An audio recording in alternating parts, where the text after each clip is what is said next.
Assalamu alaikum, урматтуу биздин көрүүчүлөр, Муз ТВ каналдын катталуучулары. Саламатсыздарбы туугандар? Бүгүн 4-ноябрь 2020 жыл Өзгөндүн Красный Маяк айылында турабыз туугандар. Бул жерден сиздерге 3 жакшы бир аттарды тартып көргөзүп берели. Өспүрүм деп койсок дагы туура болот туугандар. Мисал үчүн 1-номерге коюлган 1-номердеги өспүрүмдү толук мүнөздөмөсүн айтып берсем, сиздер бул канал менен чогуу болуп көрүп туруңуздар туугандар. Жаккан болсо, үчөөнүн бирөөсүн тандап аласыздар. Бүгүнкү чыгарылыш жакшы сындуу келген Россия менен Карабайырдын аралашмасы. Мына 1-номерге коюлуп аткан жаш боюнча кунан экен туугандар. Кунандын бою 1,65 см туура чыкты.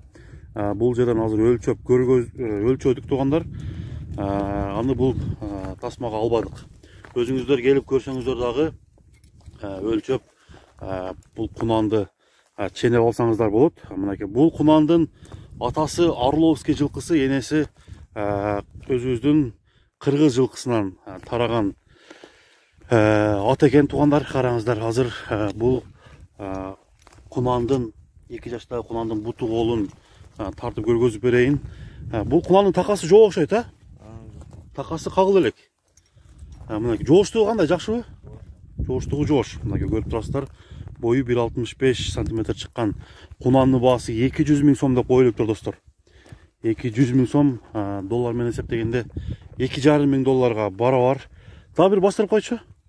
Мынакей туугандар, баскан басыгын көрүп, бул кунанды сындаңыздар, сын тагуу бекер. Кандай сын тагасыздар, аны комментарийге жазып, мүнөздөмөсүн бул аттын турган турпатын мен тартып көргөзүп берип атам. Соорусу кенен азыр үстү жагындагы көргөзөм туугандар. Бул атты чабып көрсөк болобу, болбойбу? Бир чабып көрчү, кунанды кандай кетет экен бир сынап көргөзүп коелу сиздерге. Атты мынакей чабып көргөзүп атабыз. Бул 1-номердеги атты мынакей көрдүңүздөр. Азыр тишин көргөзгөнгө биз аракет кылалы туугандар. Бул кунандын тишин көрүп, жашын айткан биздин саяпкерлер көрүңүздөр. Токтоп тура бер. Тишин мынакей достор, тишин тарталы. Так.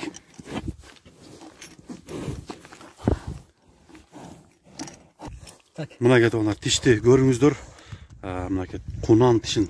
Азыр сай электе ошондо булар, Жок, жазга бышты болот. жазга бышты. Жазга бышты, караңыз. Алдын сүрүп атат. Алдын сүрүп атат, Болду эке, болду.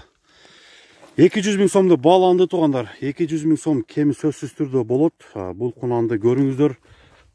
Келечекте бир жоон жолпу тарбияны жакшы тарбияласа, чоң аттай боло турган түрү өзүңүздөргө дагы маалым болуп турса керек. Анда эмесе туугандар, 1-номердеги бул кунанды тарттык, көргөздүк. Кийинки өспүрүмдөргө, кийинки аттарга өтөлү. Биз менен чогуу көрүп туруңуздар туугандар.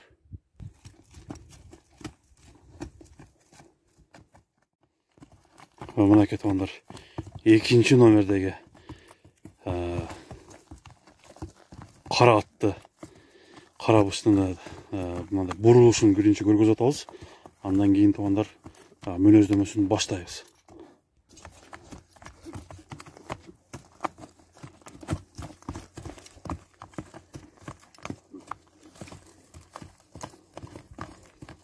Мынакей туугандар, 2-номердеги атка кезек келип калды. 2-номердеги атты көргөзөйүн туугандар.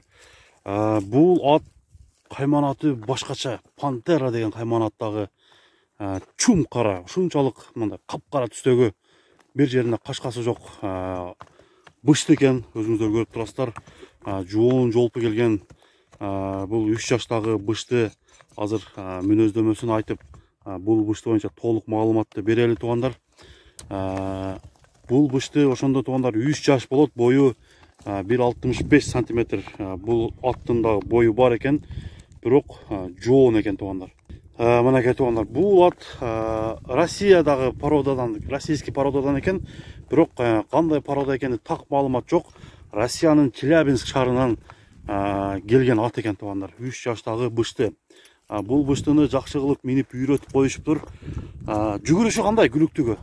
Жакшыбы? Мынакей туугандар, бул быштыны азыр жүгүртүп дагы көрөбүз. Ылдамдыгын сиздер менен чогуу сынайбыз туугандар. Анда эмесе биз менен чогуу болуп, бул быштыны бир чабып көрөлү. Чапчаны? Чабып келаткандагысын сиздерге тартып көргөзөйүн. Өзүңүздөр быштыга баа берип, баасы туугандар 200 000 сом деп коюлуптур. Бул дагы ошондо 2,5 мың долларга барабар болот экен туугандар. Көрүңүздөр, аттын чуркаганына бир көңүл болуп карап, кандай кетет экен. Баа бериңиздер. Азыр баскан басыгын дагы тартабыз. 200 000 сом деп баалап атып. Айтылган баадан сөзсүз түрдө кеми болот туугандар. Такасы барбы жокпу? Такасы бар, аркысы жок окшойт, же барбы? Аркысы. Арткы эко жок экен, алды дагы 2 такасы бар экен. Жооштугу кандай? Жооштугу жоош. Мынакей азыр тишин көргөзгөнгө дагы бир аракет кылып көрөйүн. Жоош аттын тиши кандай көргөзөт экен мынакей. Мынакей туугандар, көрүңүздөр. Тишин тартып өзүм эле көргөздүм. Эч кимдин жардамысыз. 200 000 сом туугандар, кеми бар. Россиядан келген бул атты баалаңыздар. Пантера деген каймана атындагы бул жоон жолпу келген жылкы. Анда эмесе кийинки атка өтөбүз. Кийинки атты тартабыз. Алдагы бою чоң келген бир атты көргөзөм. Кеттик туугандар. Мынакей достор, 3-чү ат. 3-чү ат бул атасы Орловский, энеси дагы мындай жапалдаш келген чоң бээдин баласы экен. Ал бээ дагы азыр Кыргызстанда экен туугандар. Атасынын дагы, энесинин дагы эгерде көрөм десеңиздер сүрөттөрү бар туугандар. Бул жыл боюнча биз мүнөздөмөсүн баштайлы. Эмесе туугандар, кийинки кара ат, кийинки сындуу келген бул кара атты көрөбүз туугандар. Бул кара атты сурайлы, мүнөздөмөсүн айталы. Аттын жооштугу кандай экенин көрүңүздөр туугандар. Бою 1,70 сантиметр бою бар экен ушул тапта. Метр менен да өлчөп көрдүк, өзүңүздөр келсеңиздер дагы өлчөйсүздөр. Бою 1,70, 3 ай бирок туруп калган ат экен. 3 айдан бери туруп калган, жашы дагы 3 жашта. Бул кайманаты кандай деп сурасам, кайманаты жөн эле кара ат деп жооп берди достор. Бул кара атты азыр мына бутунун арт жагында бир агы бар экен. Мынакей достор, көрүңүздөр. 3 жаштагы азыр чабып көрбөйбүз. Бирок такасы жаңы эле окшойт, Кече такалаттыңарбы? Жооштугу кандай экен? Жооштугу жоош. Мынакей достор, көрүңүздөр. Ама аттын сынына сөз болушу мүмкүн эмес. Сыны өтө сонун экен. Bunday атты жакшы кылып тарбиялап койсо, көрккө дагы мине турган ат экен. Белекке бере турган ат экен достор. Караңыздар, баасы дагы 7 000 долларды бааланды. Бул бышты 7 000 доллар кеми бар. Кимге жаккан болсо класс басып достор, бул быштынын видеосу менен бөлүшө кетсеңиздер болот. Жана ошондой эле бүгүнкү чыккан 3 аттын кайсы бири сизге жакты, баалары кандай болду, аны туугандар комментарийден жазгандарыңыздарды күтөбүз. Эми 7 000 доллар сом менен эсептегенде 560 000 сом болуп калат экен. Азыркы курстун, валютанын курсу менен эсептегенде 560 000. Бул жалтыраган кара ат. Мынакей баскан басыгын дагы бир сыра көргөзүп коелу. Өтө сынын жакшы экен достор. Анда эмесе алдыдагы мен номерлерди жазып көргөздүм. Ошол номерлер аркылуу чалып байланышып сурайсыздар. Айтылган баадан баардыгы арзандатылып берилет. Эгерде келип көрүп кетсеңиздер, Өзгөндүн Красный Маяк айылына аттар аябай көп чыктуу жерге келип, бул аттарды көрүп кетсеңиздер. Голу тазалыгын мынакей арка жагынан да бир бастырып сиздерге басып кете бар, арт тарабын да көргөзүп коеюн. Биздин Муз-ТV каналынын сынчылары бул ат боюнча дагы сыныңыздарды айтыңыздар. Өзүңүздөрдүн оюңуздарды пикир кылып калтырып жазыңыздар туугандар.